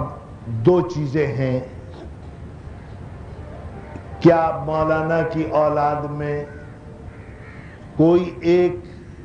دونوں تینوں چیزوں کو سنبھال لے گا، یا مل کے چلائیں، یا کیا کریں؟ اس سلسلے میں جب میٹنگ ہوئی ہے تو میں نے شرکاء سے یہ کہا کہ میں اپنے آپ کو کبھی بھی میں نے عالم اپنے آپ کو میں نے نہیں سمجھا۔ میں اپنی نالائقی، اپنی طالب علمی، میں ہر وقت اس کا احساس رہتا ہے کہ میری کم آئیگی ہے، اور میں کسی ایسے ادارے کو کہ جہاں پر علماء پڑھتے ہوں اور علماء رہتے ہوں، میں اپنے آپ کو اس قابل نہیں پاتا ہوں۔ اور آپ لوگ جب گفتگو کریں تو اس میں سب سے پہلے اس بات کا خیال رکھیں کہ جو بھی شکل دارالعلوم کے لیے ہو تو اس میں میرا نام زیر غور نہ آئے، باقی جو بھی ہو۔ تو اس پر انہوں نے کہا کہ ہاں ہم چاہتے ہیں کہ آپ کی عدم موجودگی میں میٹنگ کریں، تو وہ میٹنگ ہوئی بند کمرے کے اندر، اور پھر ان حضرات نے سب نے یہ کہا کہ ہمارا اصرار ہے اور ہمارا سب کا خیال یہ ہے کہ دارالعلوم آپ وہاں رہے بھی ہیں اور آپ کو اندازہ بھی ہے، آپ اس کو چلائیں اور سنبھالیں۔ میں نے اس کے باوجود بھی اس لیے میں نے کہا کہ جہاں تک خدمت ہے، وہ تو جب غیر لوگ بھی دور دور سے کرتے ہیں خدمت، تو ہم تو بہرحال ایک خاص تعلق اس مدرسے سے اور دارالعلوم سے ہے۔ تو خیر ان کے اصرار پر پھر یہ ہوا کہ دارالعلوم کی ذمہ داری سنبھالی، مگر میں آپ حضرات سے، جو لوگ نگاہ رکھتے ہیں، ان سے یہ کہتا ہوں، ابھی مولانا حامد الرحمن صاحب نے کہا کہ ایک دور وہ تھا کہ مولانا بن نوری اور مولانا عبد الرحمن صاحب کیمل پوری، اور مولانا نے کہا کہ آج یہ دور ہے۔ لیکن میں یہ یاد دلانا چاہتا ہوں کہ آج یہ دور جو ہے، یہ دور اس وقت بھی یہ دور تھا جب ابا اپنی زندگی کے آخری دنوں میں تھے۔ آپ لوگوں کو اگر یاد ہو تو یہ سن 76 یا 77 کے بعد، اور پہلا اس کے اندر جو دھچکا لگا ہے وہ لگا ہے کہ مشرقی پاکستان کی علیحدگی کے بعد طلباء کی جو بڑی تعداد وہاں سے آتی تھی وہ بند ہوئی، اور اس راستے سے جو برما سے آتے تھے وہ بند ہوئے۔ پھر اس کے بعد یہ ہوا کہ جب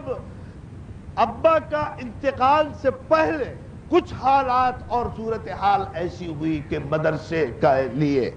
وہ حلقہ کراچی کا کہ جو تعاون کرتا تھا، انہوں نے تعاون کرنا بند کیا۔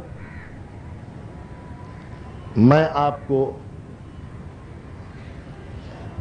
میں بالکل آپ کو حاشا وکلا میں آپ کو بتا رہا ہوں کہ ایک وقت ایسا آیا کہ ابا نے مجھ سے یہ مشورہ کیا کہ مدرسے کے حالات انتہائی خراب ہیں، تمہاری رائے میں کیا کرنا چاہیے؟ بہرحال میں اس وقت میری عمر بھی کم تھی، اور تو میں نے ان سے کہا کہ یہ کہیں نسخے میں حکیم نے لکھا تو ہے نہیں کہ دین کی خدمت جو ہے وہ صرف ایک ہی طریقہ ہے کہ دارالعلوم ہی چلا کے ہو۔ بہت سے اکابر نے دین کی ایسی خدمت کی ہے اور دارالعلوم کے بغیر کی ہے. میں نے یہ بات کہی تو میں نے یہ محسوس کیا کہ جب میں یہ ان کو مشورہ دے رہا تھا تو ان کی تیوری پہ بل آیا اور ان کو میری بات ناگوار گزری. اس وقت اندازہ نہیں تھا، لیکن وہ وقت ایسا تھا. انہوں نے میرے مشورے کے مطابق یہ تو نہیں کیا کہ انہوں نے دارالعلوم بند کیا، لیکن یہ کیا کہ اس کے اندر 12 آنے تخفیف کر دی، مدرسے کے اسٹاف کے اندر، طلباء کے اندر اور دوسری چیزوں میں. کیوں؟ اس لیے کہ وہ جن مشکلات میں چلا رہے تھے. اور جب یہ ذمہ داری اس کے بعد میرے ہاتھ میں آئی تو پھر مجھے محسوس ہوا کہ واقعی یہ مشورہ جو میں نے دیا تھا ان کو کس قدر تکلیف ہوئی ہوگی. کیوں؟ اس لیے کہ ان کے انتقال کے بعد پھر بہت سے موقع ایسے آئے کہ میں نے پھر یہ سوچا کہ بھئی یہ تو بڑا مشکل ہے، میں اس سے الگ ہو کے کسی کے بھی حوالے کروں. لیکن پھر مجھے یہ خیال ہوا کہ اگر ایسا ہوا کہ اس کے اندر کوئی سازش ہوئی، میں ان چیزوں کا ذکر نہیں کرنا چاہتا، لیکن مجھے معلوم ہے یہاں کون کون نگاہ رکھتا ہے. مجھے معلوم ہے مولانا میں کیا چیز ہوں، چپدی اور چپدی کا شوروا. مولانا احتشام الحق تھانوی جیسا شخص بھی اس مدرسے کے اہتمام میں ایسے لوگوں کی سازشوں کا شکار ہوا کہ اس مدرسے کو 1 سال کے لیے مکمل طور پر بند ہونا پڑا. یہ گواہ بیٹھے ہیں. میرا مطلب یہ ہے، ابھی مجھے کسی صاحب نے پرچہ دیا اور کہ نئی منصوبہ بندی دارالعلوم کے لیے کیا ہے. میں نے پچھلے سال، میں ختم بخاری کے جلسے میں نہیں آ سکا، میں باہر دورے پہ تھا اور وہ تاریخ بعد میں طے ہوئی، لیکن بہرحال میں نے اس وقت یہ بات عرض کی تھی کہ میں نے یہ طے کیا ہے کہ مدرسے کی جو صورتحال ہے ایسی نہیں ہے کہ اس کو تبدیل نہ کیا جا سکے. آپ لوگوں کا بھی تعاون، جو مدرسے کے اندر اساتذہ ہیں، انہوں نے حقیقت میں مشکل وقت میں بھی اور اچھے وقت میں بھی مدرسے کا بہترین اس میں جو ہے تعاون کیا اور ساتھ دیا. میں نے پچھلے سال بتا دیا تھا کہ وہ دشواریاں جو آپ کو کچھ عرصے تک پیش آئی ہیں اب پیش نہیں آئیں گی، اور چنانچہ یہ سال بغیر کسی تکلیف کے اور دشواری کے گزر گیا الحمدللہ. اور اب یہ شعبان ہے. تعمیر وغیرہ کے سلسلے میں ان چھٹیوں کے اندر یہ ارادہ ہے کہ یہ چمبڑ روڈ کے اوپر، یہ جو روڈ کے ساتھ جو جگہ ہے، یہاں پر طلباء کے لیے درسگاہیں اور ان کے لیے رہائش گاہ، اس کا اہتمام اور اس کا انتظام جو ہے تقریباً کیا گیا. فنڈز کی فراہمی کا مسئلہ تھا. بعض باتیں ایسی ہیں کہ جو مناسب نہیں ہے کہ میں آپ کے سامنے کروں، لیکن حقیقت یہ ہے کہ عجیب و غریب بات ہے، میرے پاس شجاع آباد سے، میرے پاس رحیم یار خان سے، میرے پاس ملتان سے، میرے پاس اور بہت سے بہاولپور سے لوگ آتے ہیں، علماء آتے ہیں مدارس کے لیے.